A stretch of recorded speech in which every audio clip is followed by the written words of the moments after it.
So the story of the Bible starts off in the very beginning. God brings everything into existence: light, water, sky and land, animals and other plants. In God's eyes, He had created a good world, all in 6 days. The crown jewel of His creation is a being that was created in His likeness, mankind. The goodness of the Almighty's creation did not last. Unfortunately, Satan, disguised as a serpent, had tempted Adam and Eve.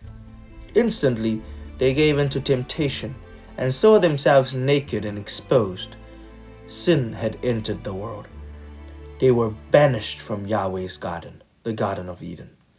Thus began the downward spiral of mankind in sin. However, God left a promise that an offspring of Eve's will crush the serpent's head, and the snake will strike their heel. God's plan of salvation continues as He blesses a man named Abraham and his family. God promises him that goodness and blessings will be restored through his family. As we observe, we see a similar promise given unto Abraham's great-grandson, Judah, the promise that a Savior will come from his tribe. A great nation is made from Abraham's countless descendants, Israel. God is their guidance through their journey. He leads them into Egypt in a time of great famine. Eventually, they found themselves in slavery to Pharaoh. They had been longing for a Savior for 430 years. God's salvation plan was still in action.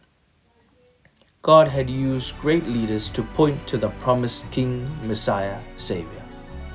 God chose His excellent plan by choosing Moses to deliver Israel out of Egypt and into the promised land. Moses does not enter the land, but dies due to disobedience to God.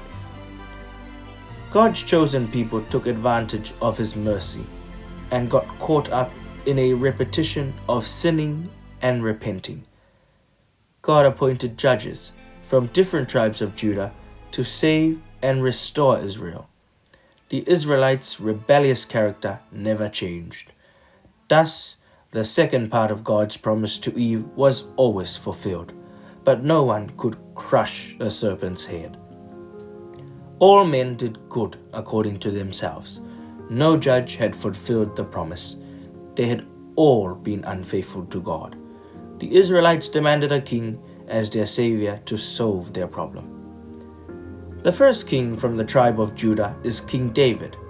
Many thought that he was the one to fulfill God's great plan and crush sin. Sadly, David himself also carries this sin like the rest of mankind. He sinned greatly, which led to his downfall. But do not be discouraged. God had promised David that a Savior would come from his line. David's descendants indulged in worship of foreign gods by sinning, chasing after money, sex, and other evil desires. Israel had lost all hope in a king savior to deliver them from evil.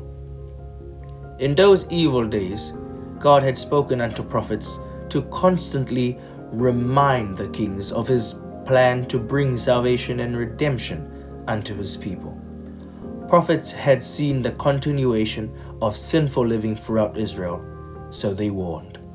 Assyria had conquered Israel in the north around 721 BC. In 605 BC, Babylon conquered Judah and took the people into captivity. In a range of about 70 years, Judah remained in captivity. God had repurchased them to their land to restore Jerusalem. However, God's chosen people failed miserably. Moses, judges, kings, and prophets have all failed to crush evil to this point in time. For 400 years, evil roamed freely, and God's promise would be left unfulfilled. In Bethlehem, the promise was fulfilled. A Savior from Abraham's line, called Jesus Christ of Nazareth. He had come to restore Israel to its former glory, unity with God. As Savior, he confronted evil and thus took the strike from it by bearing all the earth's sins. He was crucified and died, and on the third day he rose from the dead. In doing this, he had crushed the evil serpent's head, in which was promised by God to Eve, thus giving us power over evil and once again allowing us to be a part of God's eternal salvation and redemption plan. After the resurrection, he had empowered his disciples by pouring out the Holy Spirit. They were to take this good news into the world and be great witnesses of Jesus. This plan is not only for the Israelites, but also for whosoever believes in him shall not perish, but have eternal life. All that is required of us is to believe, for God's grace through Christ Jesus is sufficient. In Jesus, God's plan has been finished. We were promised a Savior. We got one. We were pledged to salvation through him. We got that too.